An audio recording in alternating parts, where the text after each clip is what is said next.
Welcome back to The Average Kitchen. Jamie here. Today we're looking at the Ninja Speedi. Now I've had this thing for 6 months. Should you buy it?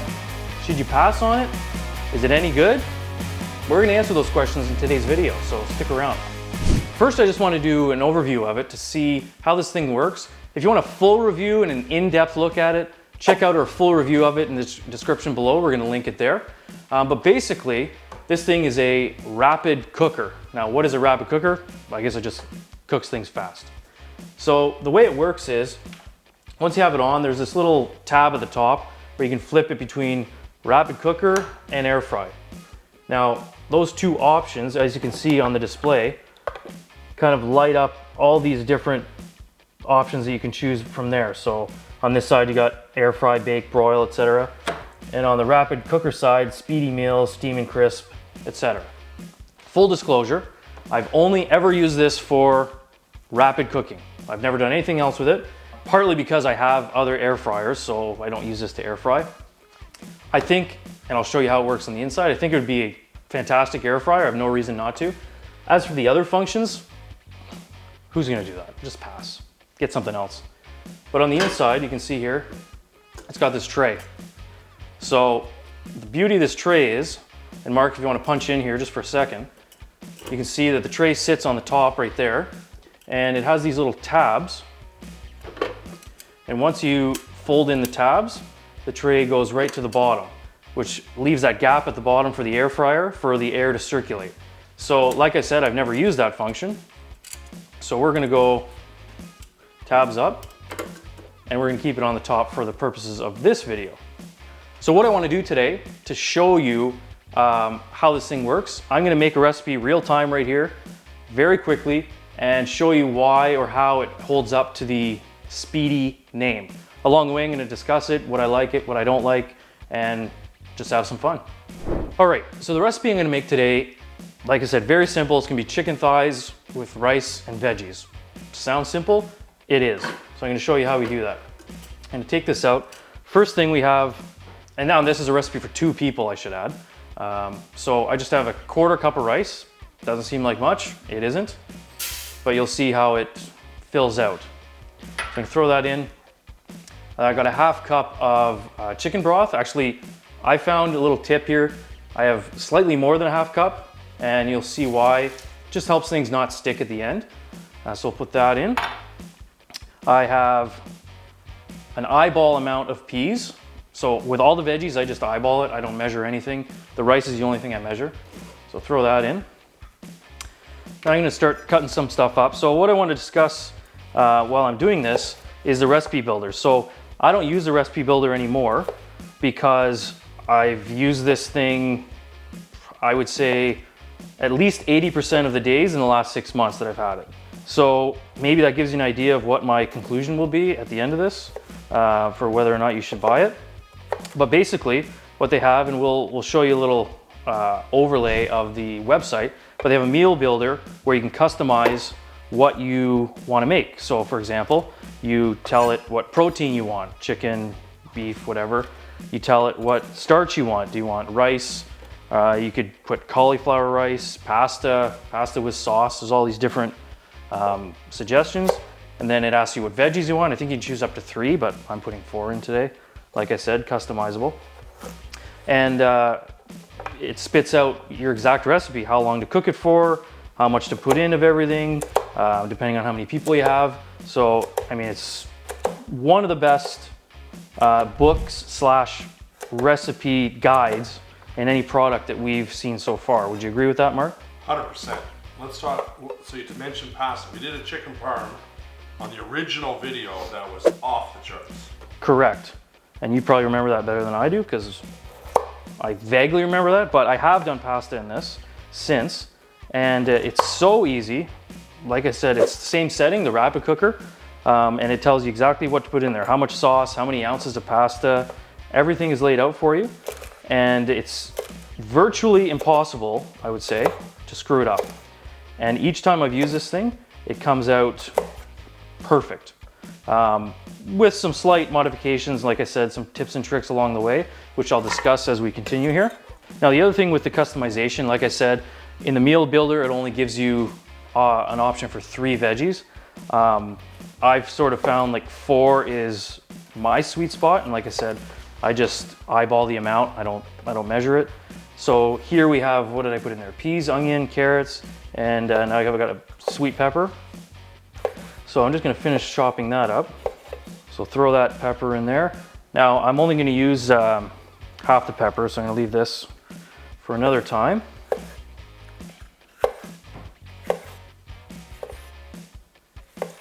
And may I comment on the knife skills? Sure. Every piece has its own shape. Yeah. This is the average kitchen, not the professional kitchen, as you know. Fair enough. And it all tastes the same.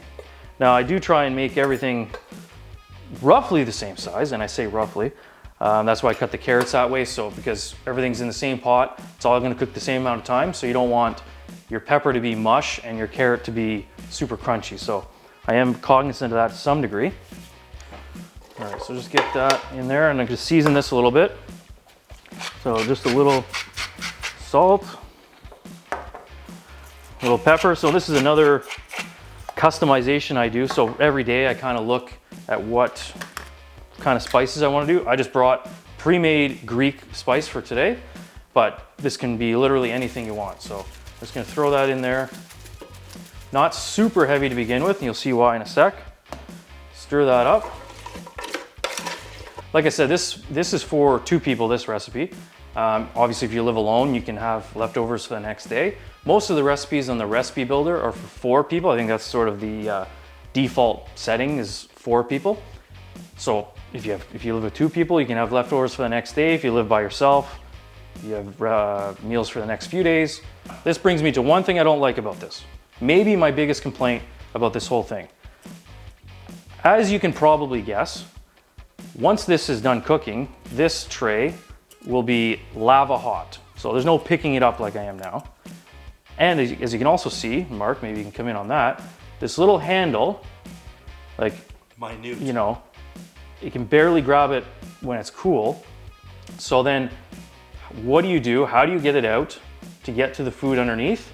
Well, the trick I've found is that, which is the old tong trick. The old tongs, which is not stable whatsoever, and I always feel like I'm gonna drop it, but I haven't yet. So I'll throw that in. Now I got 4 chicken thighs here. So basically just throw those on top. One more point I wanted to talk about was the cleaning of this thing. As Mark knows, and anybody who watches this channel knows, I'm a fan of the dishwasher. Is this dishwasher safe? 100%. Love it. Also that's great is there's only 2 parts. You throw this part in the dishwasher, and then you throw that little tray in the dishwasher, clean up, done. It's fantastic. So remember, I didn't add too much seasoning in the bottom there because I just seasoned the chicken right on top here. Just about to throw a flag on the pan. I was just about to throw a flag. I thought. No season? No seasoning. Well, here I go. So I seasoned it right in here. Why dirty something else? I was nervous. And then some of that's gonna fall through. That's why I was careful how much I put on. So I usually give it a little pat, get the seasoning in there, then give us a little flip. Showing the love. Yeah, we want some flavor. As Gordon Ramsay would say, it's all about the flavor. So just one more. Now you're worried about the cross-contamination of your Not worried at all. Because, not worried at all. Here we go. Now, that's it. Preparation done. Preparation done. Close this. Now, I've learned too, if you would have built this recipe on the recipe builder, it would call for, I believe, 15, maybe 16 minutes to cook. I found with the chicken thighs, maybe their chicken thighs are bigger, I don't know. I found 12 minutes is a sweet spot. So turn that thing on, we'll leave it at 390. You do have big thighs. Big thighs. As you can see, we're already on rapid cooker. I'm gonna go down in time to 12. We're gonna hit start. So it always takes maybe 5 minutes or less to, I guess, get to temperature or warm up or whatever it has to do. Timer. It's not a pressure cooker. which is an important point because I think a lot of people believe it's a pressure cooker. Like a pressure cooker will build the pressure, lock the lid so you can't open it. This, if you open the lid, it'll just pause it no matter where you are in the cook. And then close it, it'll start again. So we'll come back when it's actually going and you'll see what it does while it's cooking. Stay tuned for that. Okay, so we just beeped here. So I'm gonna open this up, see what we got. Oh yeah. Oh, so your chicken thighs. Here we go. So again, I can't stress this enough. This is the worst part of this whole product, is this stupid handle. So you always have to figure out, like, see it's slipping, what you're gonna do with this, because now I gotta get to this. When I plate it, I wanna put the chicken on top. But I'm an expert. Like I said, probably 4 times a week I use this thing. In the last 6 months? Yep. Math on that? How many times? 6 months, 180, 80% of that would be, what, 120? Something like that. Well, I'm sure Dan will pull up a graphic. Good amount of rice and veg. Yep.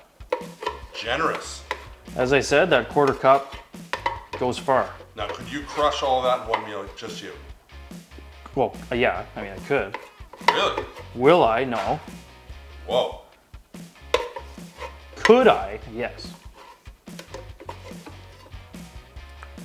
Okay, good enough.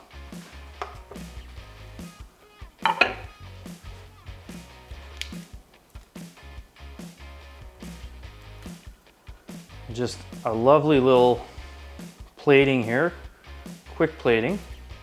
Now, can you address the concern I had with your style here, with those tongs? Marc has this thing about chicken, raw chicken or whatever, which is, I would say, fair, but maybe slightly paranoid. So he's worried that I was using the same tongs to put it in and out. Leave a comment. Am I the crazy one? Well, hold on. Can you explain a little bit better? What? You used those tongs for raw chicken. That's what I said.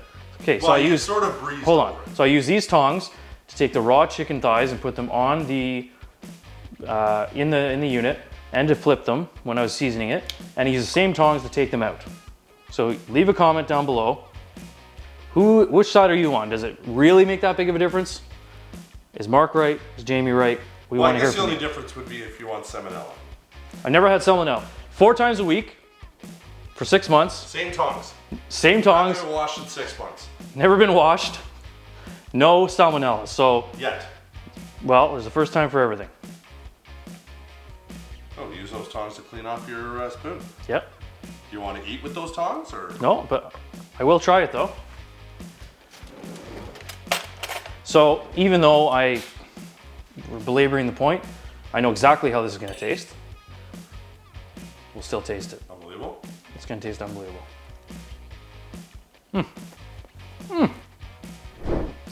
So let's wrap this thing up. Should you buy this unit? I say, take my money. If you need something for quick meals, if you have anything to do in the evening after work where you need to cook quickly, get out the door, you could even cut all these veggies up in advance, throw them in when you get home, 12 minutes, you have your meal. This thing's fantastic. If you're into quick meals, if you're lazy like me, you're gonna love this thing. I don't like the handle. The other concern could be the size. Full review, watch the full review if you want to know the actual dimensions, but in terms of storage, it's not ideal, but that's a minor point. If you're buying this, you obviously know how big it is and you're cool with that. But overall, I love this thing. I can't say enough good things about it. 6 months ago, it was the best thing we reviewed on this channel so far. 6 months later, it's still the king. So as a final point to wrap this up, Marc and I have come up with a scoring matrix where we're starting to score every product that we review. So it kind of gives you an idea of how good it is or how bad it is. And we have different categories. So we got price point, functionality and versatility, cleaning, the size, and just the overall quality of the product. So out of 10, of course, out of 10, 10 being best, 1 being the worst, we give this one 8.5. Pretty high score. I think the highest score we've ever given so far, actually. Correct. That's the video. Subscribe if you want. We'll see you in the next one.